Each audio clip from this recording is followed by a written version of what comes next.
Hi friends, ಹೇಗಿದ್ದೀರಾ? ಆ ಯುವತಿ PG ಓದುತ್ತಿರುವ ಸೆಕೆಂಡ್ ಇಯರ್ ಸ್ಟೂಡೆಂಟ್ ಆಗಿರ್ತಾಳೆ. 36 ಗಂಟೆಗಳು ಕೆಲಸ ಮಾಡಿದ್ಮೇಲೆ ರೆಸ್ಟ್ ತೆಗೆದುಕೊಳ್ಳಲು ಸೆಮಿನಾರ್ ಹಾಲ್ಗೆ ಹೋಗ್ತಾಳೆ. ಹೀಗೆ ಹೋದ ಕೆಲ ಗಂಟೆಗಳ ನಂತರ ನಿಮ್ಮ ಮಗಳು ಸೂಸೈಡ್ ಮಾಡ್ಕೊಂಡಿದ್ದಾಳೆ ಅಂತ ತನ್ನ ತಂದೆ ತಾಯಿಗೆ ಪ್ರಿನ್ಸಿಪಲ್ ಕಡೆಯಿಂದ ಒಂದು ಕಾಲ್ ಹೋಗುತ್ತೆ. ಇದನ್ನ ಕೇಳಿದ ತಕ್ಷಣ ಅವರು ಗೋಳಾಡುತ್ತಾ ಹಾಸ್ಪಿಟಲ್ಗೆ ಹೋಗ್ತಾರೆ. ತಮ್ಮ ಮಗಳ ಡೆಡ್ ಬಾಡಿನ ನೋಡಲು ತುಂಬಾ ಹೊತ್ತು ಕಾಯ್ತಾರೆ. ಅವರು ಎಷ್ಟೇ ಬೇಡಿಕೊಂಡ್ರು ಕೂಡ ಒಳಗಡೆ ಬಿಡೋದಿಲ್ಲ.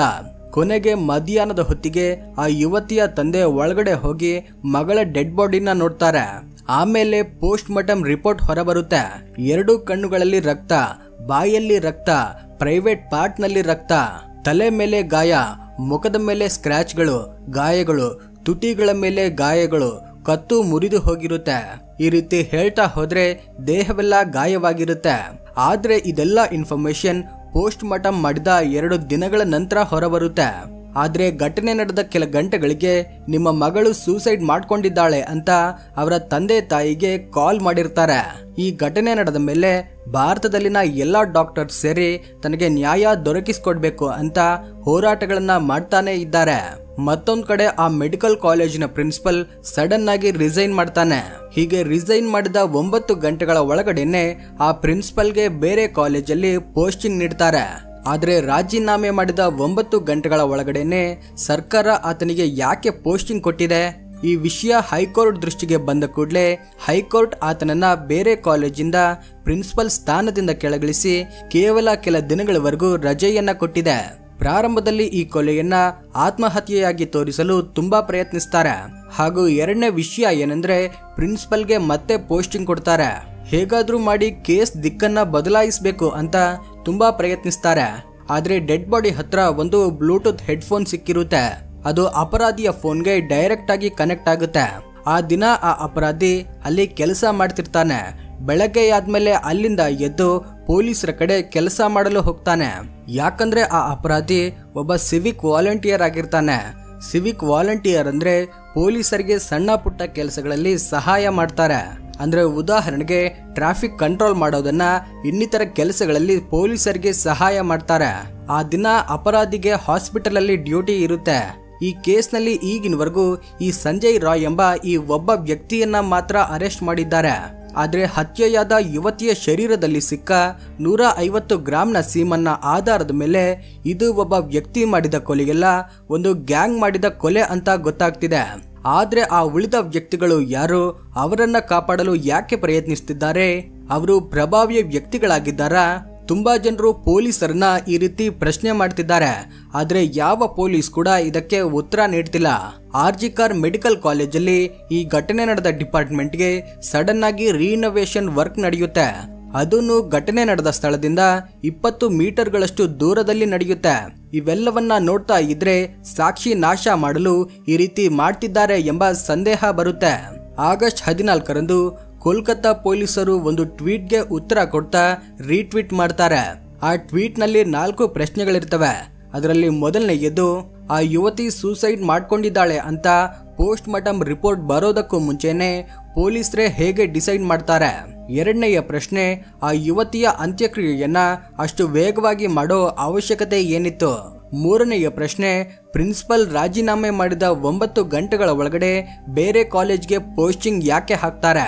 ನಾಲ್ಕನೆಯ ಪ್ರಶ್ನೆ, ಘಟನೆ ನಡೆದ ಸ್ಥಳದಲ್ಲಿ ರಿನೋವೇಷನ್ ವರ್ಕ್ ಯಾಕೆ ಮಾಡ್ತಾರೆ? ಈ 4 ಪ್ರಶ್ನೆಗಳಲ್ಲಿ ಪೊಲೀಸರು 2 ಪ್ರಶ್ನೆಗಳಿಗೆ ಉತ್ತರ ಕೊಡ್ತಾರೆ. ಮೊದಲನೆಯ ಪ್ರಶ್ನೆಗೆ ಉತ್ತರವಾಗಿ ಆ ಯುವತಿ ಸೂಸೈಡ್ ಮಾಡ್ಕೊಂಡಿದ್ದಾಳೆ ಅಂತ ನಾವೆಲ್ಲೂ ಪ್ರಸ್ತಾವನೆ ಮಾಡಿಲ್ಲ ಎಂದು ಹೇಳ್ತಾರೆ.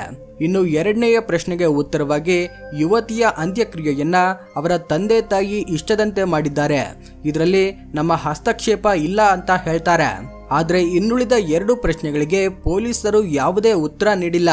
ಈ ಘಟನೆ ಆಗಸ್ಟ್ 9ರಂದು ಮುಂಜಾನೆ 3ರಿಂದ 5 ಗಂಟೆ ಹೊತ್ತಲ್ಲಿ ನಡೆಯುತ್ತೆ.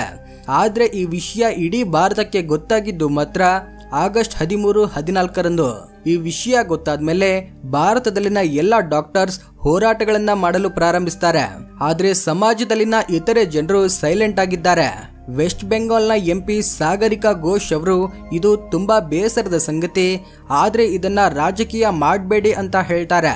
ಹತ್ಯೆಗೊಳಗಾದ ಯುವತಿಗೆ ಏನ್ ನಡೆದಿದೆ, ಈ ಕೇಸ್ನ ವಿಚಾರಣೆ ಎಲ್ಲಿವರೆಗೂ ಬಂದಿದೆ, ಸಾಕ್ಷಿ ನಾಶ ಮಾಡಲು ಹೇಗೆ ಪ್ರಯತ್ನಿಸುತ್ತಿದ್ದಾರೆ, ಅಪರಾಧಿಗಳನ್ನ ಹೇಗೆ ರಕ್ಷಿಸುತ್ತಿದ್ದಾರೆ ಎಂಬ ವಿಷಯಗಳ ಬಗ್ಗೆ ಮಾತನಾಡ್ತಾ ಈ ಕೇಸನ್ನ ರಾಜಕೀಯಕ್ಕೋಸ್ಕರ ಬಳಸಿಕೊಳ್ಬೇಡಿ ಎಂದು ಟ್ವೀಟ್ ಮಾಡ್ತಾರೆ. ಸಾಮಾನ್ಯ ಜನರು ಯಾರು ಕೂಡ ಬೆಂಗಾಲ್ ಕೋರ್ಟ್ ಅನ್ನಾಗ್ಲಿ ಅಥವಾ ಮಿನಿಸ್ಟರ್ಗಳನ್ನಾಗ್ಲಿ ಎಕ್ಸ್ ನಲ್ಲಿ ಮೆನ್ಷನ್ ಮಾಡಿ ನೇರವಾಗಿ ಪ್ರಶ್ನೆಗಳನ್ನ ಕೇಳ್ತಾ ಇಲ್ಲ. ಬೇಡವಾದ ವಿಷಯಗಳ ಬಗ್ಗೆ ಹೆಚ್ಚಾಗಿ ಪ್ರಸಾರ ಮಾಡೋ ಜರ್ನಲಿಸ್ಟರು ಕೂಡ ಈ ವಿಷಯದ ಬಗ್ಗೆ ಪ್ರಶ್ನೆ ಮಾಡಿಲ್ಲ. ಸಾಧಾರಣವಾಗಿ ಬೇರೆ ಕೇಸ್ಗಳನ್ನ ಇನ್ವೆಸ್ಟಿಗೇಟ್ ಮಾಡುವಾಗ ಜರ್ನಲಿಸ್ಟರು ತುಂಬಾ ಪ್ರಶ್ನೆಗಳನ್ನ ಕೇಳ್ತಾರೆ.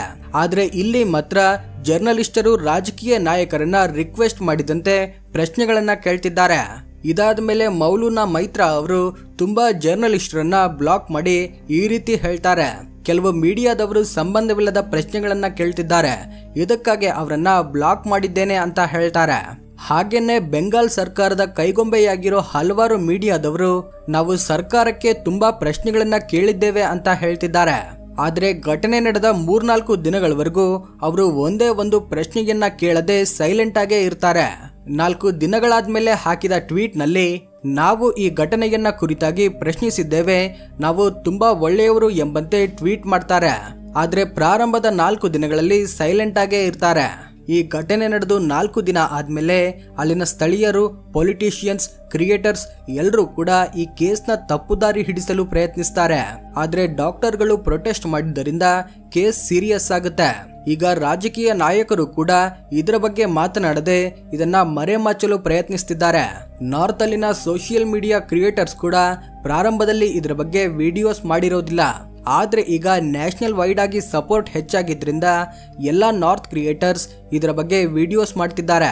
ಈಗಿನವರೆಗೂ ಕೋಲ್ಕತ್ತಾ ಪೊಲೀಸರ ಕಾರ್ಯವೈಖರಿಯನ್ನ ಗಮನಿಸಿದ ಹೈಕೋರ್ಟ್ ಪೊಲೀಸರು ಈ ಕೇಸ್ನ ಹ್ಯಾಂಡಲ್ ಮಾಡೋದಿಲ್ಲ ಅಂತ ಕೇಸ್ನ ಸಿಬಿಐಗೆ ವರ್ಗಾಯಿಸಿದೆ. ಸಿಬಿಐ ಇದರಲ್ಲಿ ಎವಿಡೆನ್ಸ್ ಟ್ಯಾಂಪರಿಂಗ್ ಮಾಡದೆ ನಿಜವಾದ ಅಪರಾಧಿಗಳನ್ನ ಹಿಡಿದುಕೊಳ್ಳುತ್ತೆ ಅಂತ ಎಲ್ಲರೂ ಭಾವಿಸ್ತಿದ್ದಾರೆ. ಇದೇ ರೀತಿನೇ ನಡೆದ ನಿರ್ಭಯಾ ಕೇಸ್ ನಿಮಗೆ ನೆನಪಿದೆಯಾ? ಆ ಯುವತಿ ಕೂಡ ಒಬ್ಬ ಮೆಡಿಕಲ್ ಸ್ಟೂಡೆಂಟ್ ಆಗಿರ್ತಾಳೆ. ಆ ಯುವತಿ ಸಿನಿಮಾ ನೋಡ್ಕೊಂಡು ಮನೆಗೆ ಹೋಗ್ತಿರುವಾಗ ಅತ್ಯಾಚಾರ ಮಾಡಿ ಕೊಲೆ ಮಾಡಿರ್ತಾರೆ. ಆದ್ರೆ ಆ ಅಪರಾಧಿಗಳಿಗೆ ಶಿಕ್ಷೆ ಹಾಕಲು ಬರೋಬ್ಬರಿ 7 ವರ್ಷಗಳ ಸಮಯ ಹಿಡಿಯುತ್ತೆ. ಅವರಲ್ಲಿ ಒಬ್ಬ ಅಪರಾಧಿ ಮೈನರ್ ಆಗಿದ್ರಿಂದ ಜೈಲಿಂದ ರಿಲೀಸ್ ಆಗಿ ಈಗಲೂ ಕೂಡ ನಮ್ಮ ಸಮಾಜದಲ್ಲಿ ಓಡಾಡ್ತಿದ್ದಾನೆ. ಈಗ ನಾವು ನಿರ್ಭಯಾ 2.0 ನ ಕೋಲ್ಕತ್ತಾದಲ್ಲಿ ನೋಡ್ತಿದ್ದೇವೆ. ಈ ಕೇಸ್ ಬಗ್ಗೆ ಕೋಲ್ಕತ್ತಾ ಸಿಎಂ ಹೇಳಿದ್ದನ್ನ ಕೇಳಿದ್ರೆ ನೀವು ಖಂಡಿತವಾಗ್ಲೂ ಶಾಕ್ ಆಗ್ತೀರಾ. ಆ ಯುವತಿಗೆ ನ್ಯಾಯ ಸಿಗೋವರೆಗೂ ನಾನು ರಸ್ತೆ ಮೇಲೆ ಇಳಿದು ಹೋರಾಟ ಮಾಡ್ತೇನೆ, ಸಿಬಿಐ ಸರಿಯಾಗಿ ಇನ್ವೆಸ್ಟಿಗೇಟ್ ಮಾಡುತ್ತೆ ಎಂಬ ನಂಬಿಕೆ ನನಗಿದೆ ಅಂತ ಹೇಳಿ ಕೈ ತೊಳೆದುಕೊಂಡು ಪೂರ್ತಿ ಅಧಿಕಾರವನ್ನ ಸಿಬಿಐಗೆ ಒಪ್ಪಿಸಿದ್ದಾರೆ. ಹೀಗೆ ಪ್ರತಿಯೊಬ್ಬರು ಕೇಸ್ ಬಗ್ಗೆ ತಲೆ ಕೆಡಿಸಿಕೊಳ್ಳದೆ ಸಾಕ್ಷಿಗಳನ್ನ ಮುಚ್ಚಿ ಹಾಕಿ ಕೇಸ್ನ ತಪ್ಪುದಾರಿ ಹಿಡಿಸಿ ಅಪರಾಧಿಗಳನ್ನ ಕಾಪಾಡಲು ಪ್ರಯತ್ನಿಸುತ್ತಿದ್ದಾರೆ. ಕೇವಲ ಸಂಜಯ್ ರಾಯ್ನ ಅರೆಸ್ಟ್ ಮಾಡಿ ಉಳಿದ ಅಪರಾಧಿಗಳು ಹೊರಬರದಂತೆ ಆತನೊಬ್ಬನಿಗೆ ಶಿಕ್ಷೆ ಬೀಳುವಂತೆ ಮಾಡೋದೇ ಇವರ ಪ್ಲಾನ್ ಅಂತ ಕೆಲವರು ಎಕ್ಸ್ಪರ್ಟ್ಸ್ ಹೇಳ್ತಿದ್ದಾರೆ. ಮತ್ತೊಂದು ನಾಚಿಕೆಗೇಡಿನ ಕೆಲಸ ಏನಂದ್ರೆ ಈ ಕೇಸ್ ಬಗ್ಗೆ ಕೇವಲ ಡಾಕ್ಟರ್ ಮಾತ್ರ ಹೋರಾಟ ಮಾಡ್ತಿದ್ದಾರೆ. ಸಾಮಾನ್ಯ ಜನರು ಇದರ ಬಗ್ಗೆ ಧ್ವನಿ ಎತ್ತುತ್ತಿಲ್ಲ. ಇದಕ್ಕಾಗಿ ನಾವು ನ್ಯಾಯ ಸಿಗೋವರೆಗೂ ಹೋರಾಡೋಣ.